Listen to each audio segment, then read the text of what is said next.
Welcome to the Nice Business Podcast with your hosts, business and leadership consultant Richard Train of Richard L. Train Consulting, and me, Jim Bob Howard, veteran technical consultant. Together, we have more than 60 combined years of business experience. And the purpose of this podcast is to have short but meaningful discussions about the people and culture side of business and how owners and executives can be both kind and successful.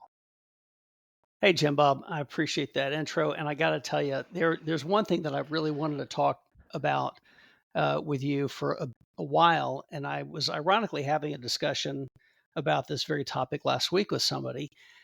And it was about the nature of management Mm, and whether a manager would rather be loved or feared. mm, And I can tell you this whole conversation was something that I've had with managers over many years. I even had a boss one time that said that if people don't fear you, then they don't respect you. ugh, So I wanted to bring this up and have this discussion because I think that that a lot of managers could really learn from this. mm, mm, So I had a question for you. Tell me about a boss that you have had. We've all had them mm, that ruled from a place of fear in the mm. past, without naming names, obviously. Yeah, definitely. No, I had this one manager one time that I definitely ruled from a place of fear. Fear that what you were doing was just not enough, that you needed to give a little bit more effort, or that the next thing that you were supposed to do was supposed to be the perfect thing, and it was a challenge to work for him. I would say that I had two or three um, performance review periods where I got nothing. I was rated at the bottom of the scale every time, but it was on a bell curve. It was in comparison to the other people on the team. The Mhm. sad part was is the folks that were getting the good ratings were putting in 60 to 70 hours a week, and basically just living for the company. Mhm. And I had a wife and small children at the time and was not interested in that.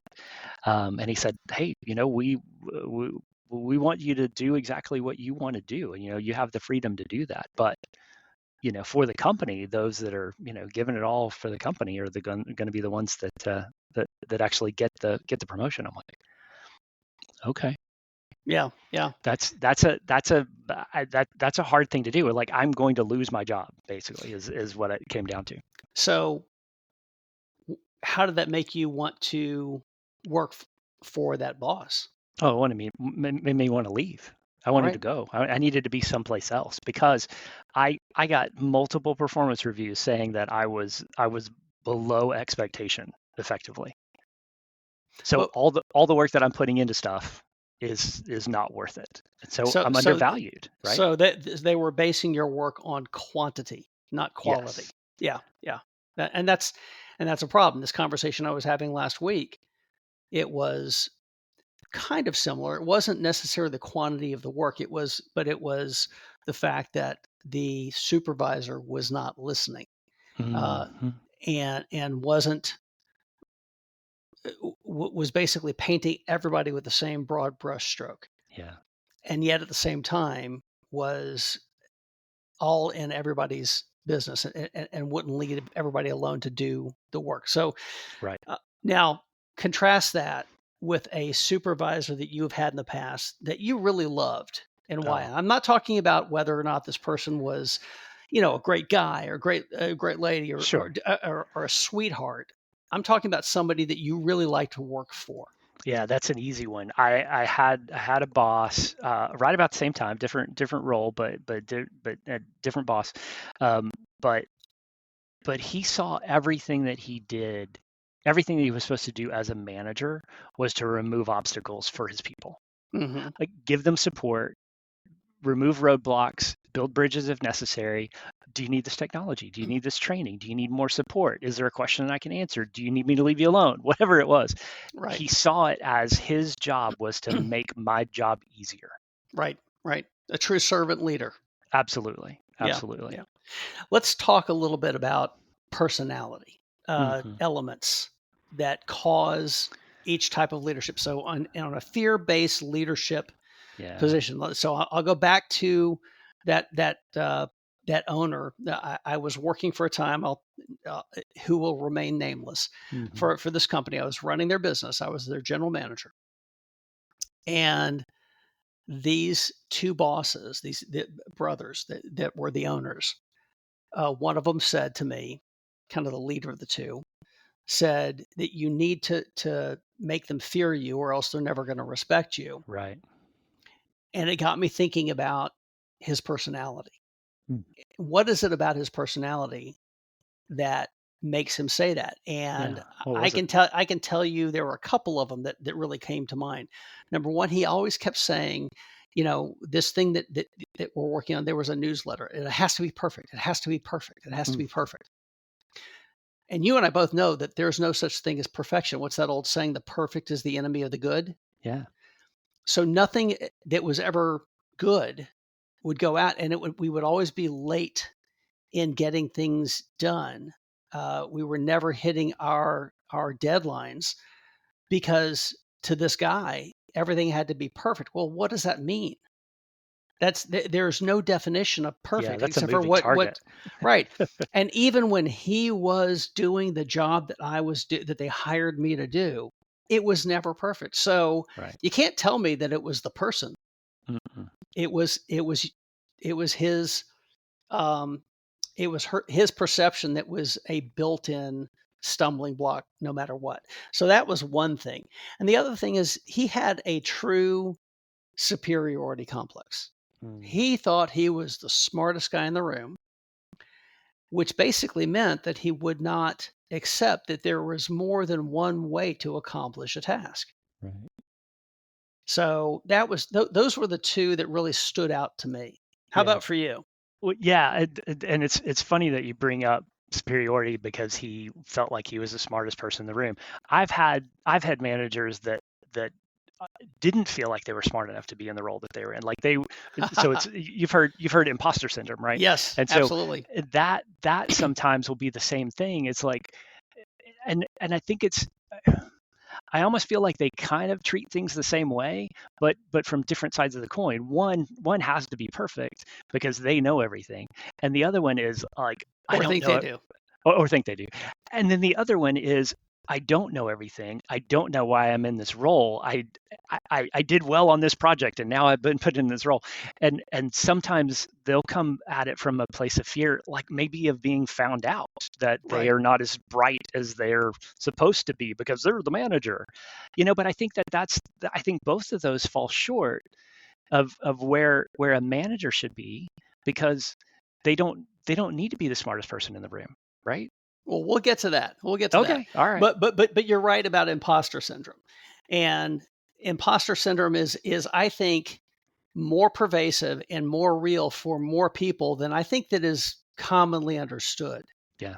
Um, and I know too many people that are like that. And I've recently been in trainings with other leaders who all felt that way, Mm, which is, it's sad in a way, because they're not accepting so many of the good aspects of what their expertise is. yeah. And that's a hang up.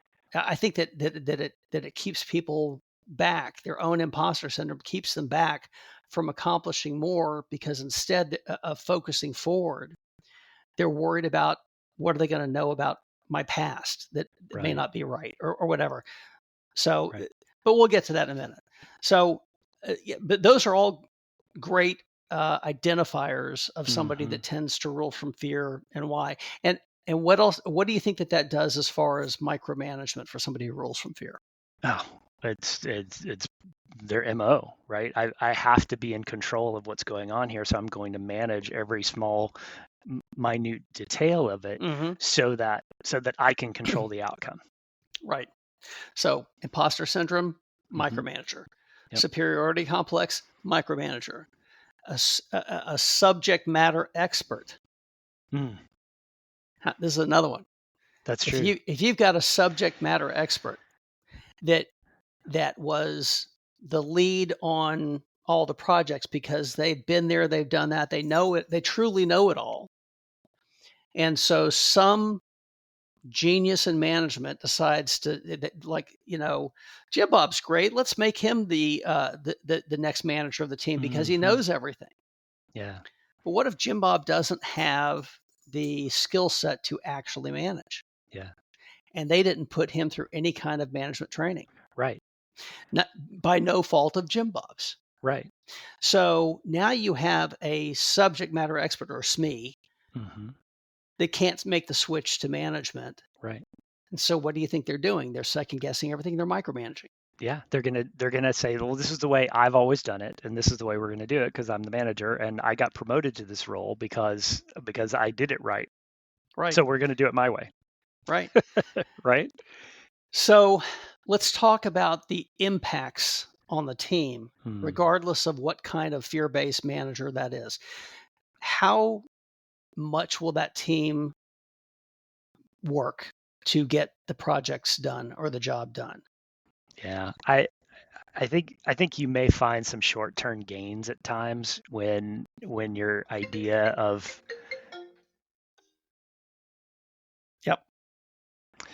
I think you may find some short-term gains sometimes when your idea of leading is that the beatings will continue until morale improves. You'll start off with some productivity in that, right? But in the long run, beatings never raise morale. and what they do is that you end up having people that either intentionally sabotage or unintentionally sabotage. In either way, they don't give their best work because at the end of the day or the end of the project or wherever they are, and at some point they realize that the value that they bring to the team, the project, the situation is not getting the recognition that it should for them. So they're not being valued in the way that they're actually bringing value, which makes people want to stop giving value. Exactly. Yep. That's you nailed it. That's exactly what happens. And so you run the risk of losing your people. You run the risk of getting just a halfway performance. And all of that. What does that do when the performance is lackluster?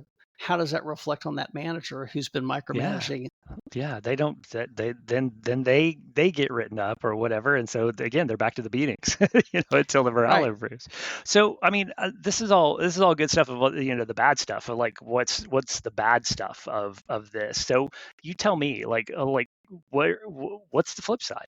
Like, because we've seen a lot of these. Let's talk about the good stuff. Okay, so. Yeah. The personality elements. Let's go back to the personality elements, but of somebody who rules from a place of love and respect. What was think about that great manager that you had. Why did you love that person? Because they were on my side. They were the servant. They were the servant leader, right? Yeah. All right. Compare that to the person who was rules out of fear. Yeah, there was no serving going on. Right. So the servant leader will also listen. And this is the conversation that I was having last week with that person. Was they were saying that I said, what was the one thing that you really loved about that manager? And she said, well, he listened to me. He really wanted to know what I thought about things. So that's one of the key things, is just being able to listen to what your employers are saying. So let's talk about if there is a person out there who's listening to this, who leads from fear, knows they probably shouldn't, but they're not sure how to get out of that habit. Yeah.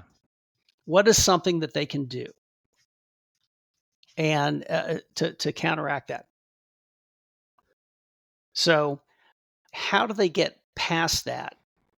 Or what if you are the manager of that manager and you see that they are doing what probably is not the best way to manage their team, and you want to kind of break them of that habit. You want them to learn A better way. What are some quick fixes that you can do? And I'll tell you, there are a couple of things that I can point out, and you Mhm. probably can too, that can get them on the right path today. And I think the first one that comes to mind for me is, first of all, understand that you don't have to know more than your team in order to manage them effectively. Right. So, what do you think? What are Well, some other things? well, that one I think is important because a lot of folks will hire people that are well a different philosophy, right? It's like some people will hire to their strengths. I know Mm, this role, and so I know how to hire this. Other people will hire to their weaknesses. I don't know this role, and I need somebody who's smart in that situation. But when you come across as the person who knows everything and you know more than your team, it makes it very hard for your team to actually bring value to the situation. And so if you're always the one who's solving things, and they never get a chance to, why do you have them there? And mhm. so I think that certainly hurts the situation. The other side of that too is when you act that way and you don't let them make decisions, you're robbing them of the opportunity to grow. Exactly. And if you think that you've got all the answers to everything, and you don't take any decisions from your team, again, why'd you hire them? Mhm. But if you think about it, is like that, what that means is like you are not open to any type of innovation. If you haven't thought of it, you're not going to do it. But if you listen to your team and you give them the ability to make decisions, even ask them, how would you handle this? What do you think would be a good way to do this? How could we have done this better? Um, Give them the opportunity to learn and grow so that you don't have to be there Right. all the time, right? And we were talking a little bit before this about that just makes you the bottleneck, Exactly. right? Exactly. And like we were also saying, if you're the bottleneck, when are you ever able to do things like go on a vacation with your Yeah, family? exactly. And or at least you can, but you come back to a pile that is a mile high on your desk Yeah. of all kinds of problems that need to be fixed. Hmm. So, and that's not good. No. So letting your team, so again, if you are a manager that knows that you need to change and you want to start giving your team the ability to start making decisions, Hmm. how do you trust them to make those decisions? Yeah. What if they make Uh, the wrong one? right. Well, that's a great point. So if they make a decision that is wrong, now this is something that I have talked about with somebody in the past, with a leader who was making that change. And what she did was, I think, the absolute right thing to do, which was, you don't have to. You can start off by being the clearinghouse. You don't have to go immediately from micromanaging everything to then giving your team free reign to just go hog wild. Yeah. What you can do is you start giving them the ability to come up with their recommendation, come to you, and then rather than saying, no, you're all wrong, that's Right. the wrong way to do it, you completely messed this up. You don't have to do that. You can just simply say, similar to what you were saying before, what do you think that is another way of looking at this? I like where you're going with this, but what do you think would happen if you just tweak this? Right. What do you think? And so you give them some ability to weigh in and make it open so that they can feel free to weigh in. Hmm. And it gives them the ability to start discovering what the right path is. And you're still empowering them. And sooner or later, what happened on that particular team is they felt more and more empowered. They Hmm. were starting to make decisions that were the correct decisions, that Hmm. also followed with what the company mission was. And they were also following along with what they knew their supervisors' general idea of the right path was. So they were kind of merging all of those things into what they were producing. Right. And they were making better decisions. They Well, learned how to make better decisions. because then they get invested in the solution. Perfect. Exactly right. That is exactly what happens with that team dynamic Right. when you start leading from a place of love and support. Yeah. So, what to that point, what do you think happens with micromanagement in that better scenario? Hopefully it goes out the window. Yep, exactly. Because then you don't have to micromanage. And as a manager, you're feeling a lot more empowered yourself. Yeah. And what do you think happens with the overall product that they come out with? Is it better or is it worse? Yeah, it improves. There's no doubt. Yeah. So then it makes you, the manager, look better, doesn't it? Exactly.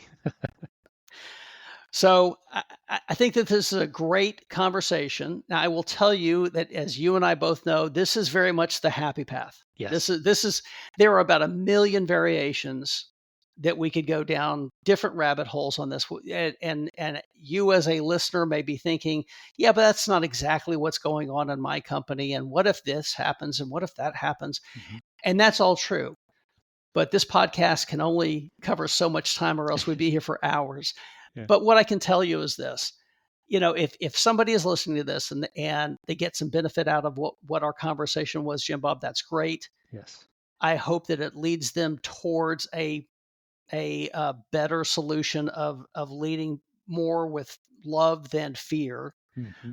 But if there are some specifics that they want to discuss, they can always reach out to me. They can call me at 443-276-6788.